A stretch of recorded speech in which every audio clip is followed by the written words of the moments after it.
Hello, what's up? I'm Brian here doing another video for you guys, and last time we talked about this big, huge listing of Transformers toys that were supposedly to come out next year with the Legacy lineup, or supposed Legacy lineup, the Studio Series, and some of the Selects figures. Now it seems like we've got some exclusive figures to talk about. This is a continuation of that listing, so take everything with a grain of salt. Some things could change, or maybe this is just an unconfirmed list. Who knows exactly, but we're going to talk about some things. So, the first stuff that I want to talk about is the R.E.D series, just because I'm not really into the R.E.D series anymore. That RC definitely ruined it for me. I know it's one of the weakest ones to get, but still, it's just, But there are some interesting things to talk about. So, for the first wave that they discussed, we're going to get a G1 Galvatron and a G1 Shockwave. We already knew about that. As well as a redeco of Megatron. This could be that Reformation Megatron or a new version of Megatron. As well as a listing for a redeco Optimus Prime, which we talked about previously. There also is, in Wave 2, a Prime Optimus Prime, so based on the Transformers Prime series, and then a Prime Megatron to go along with it. As well, in Wave 2, we're going to get repacks of the Galvatron and the Shockwave. In Wave 3, we're supposed to get a G1 Thundercracker, so I imagine this is going to be a repaint of Starscream. Probably not going to come with the Coronation set, but it would be nice if it came with something. Anyways, apparently we're also going to get a Nemesis Prime and a repack of the Prime Optimus Prime. Now in Wave 4, it seems like that repack is going to go with that Prime Dark Energon Megatron that's coming out, which I imagine is going to be a repaint / reissue of the previous one in a different deco. Maybe it's going to be like the Unicron Megatron. I guess we'll just have to wait and see. As well, we're going to get a G1 Cliff Jumper, so that's pretty cool, and a G1 Thundercracker repack. Now for the good stuff. So, the first thing that's on the top of the list is the Target exclusives. It just says that we're going to get 2 different Red Card series figures. We don't know exactly what they are. As well, this has been rumored for a while, an MPM Blackout. So yes, another Decepticon in the MPM lineup. I'm excited for that. I would like to see some Bumblebee movie Masterpiece figures, but I guess we'll just have to wait and see if they eventually do those. Now for Walmart, we're going to get some more figures. We're going to get this Velocitron series that's going to replace the Netflix series because we've got 1 Leader, 2 Voyagers, and 5 Deluxes.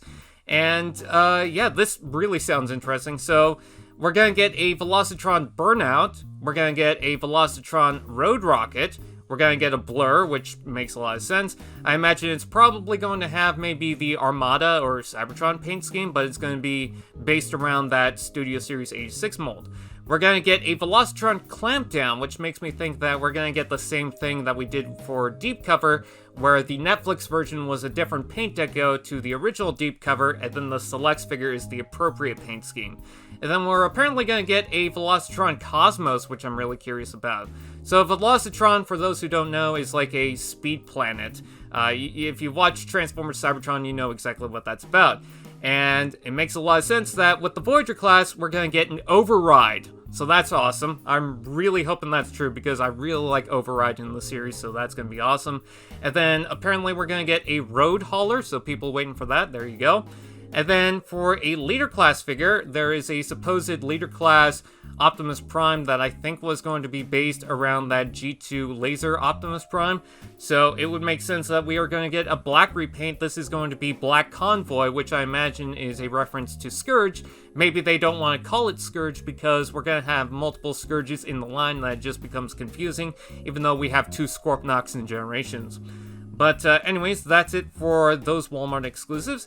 As well, apparently we're going to get a vintage line. So these are going to be reissues like the Rat Trap, Cheetor, Optimus Primal, and Megatron. This is going to be kind of like a second wave to that. We're going to get a Pterosaur, which I imagine is going to be priced the same way as Rat Trap, which is a little unfortunate. It's a little more than I would like to pay for. We're also going to get a Tarantulas, which is awesome. I love Tarantulas, and I would like to get that toy. We're also going to get a Cyber Shark and a K9 out of this line, which is interesting. I didn't think we would get those two, but that seems to be the case, and I'm not going to complain about that. Now, for Hasbro Pulse, we're going to get some Shattered Glass exclusives. They said that they wanted to continue off Shattered Glass even after this line. So that seems to be the case. We're going to get a wheel jack, so that's going to be awesome. We're going to get a Soundwave, and it's listed as a Voyager class figure, so I don't think it's going to be a repaint of the Ratchet and Ironhide. I thought it would be as a reference to the original toys, but I think that because there's an appropriate Soundwave out there, it's going to be a repaint of the Earthrise style, or maybe the Siege version of Soundwave. Maybe it's going to come with wheels. I don't know. It could be like that Megatron pack. We're also apparently going to get a Shard Glass Voyager blaster. We've heard that we're going to get a blaster in the main line at some point, so that's good. And then finally, a Leader Class Ultra Magnus. I've been waiting for a repaint of Ultra Magnus for a while, either in the Delta Convoy paint scheme or something. I believe that the Shard Glass version of Ultra Magnus, the color scheme, is based on the Delta Magnus, so that's okay. And then there also seems to be another line called the Transformers Shrine, or Shine, I'm sorry, and it's going to have a Soundwave versus Optimus Prime and a Bumblebee versus Starscream. So Transformers Shine, maybe it's going to be like a chromed out version of the Transformers. I don't know, maybe I'm missing something, but yeah, that seems to be on the listing. So that's pretty much it for now. What do you guys think? Please comment below, let me know. Please like, comment, share, subscribe, and all those fun dudettes, and I will see you guys next time. AllSpark TV. Now that's just prime.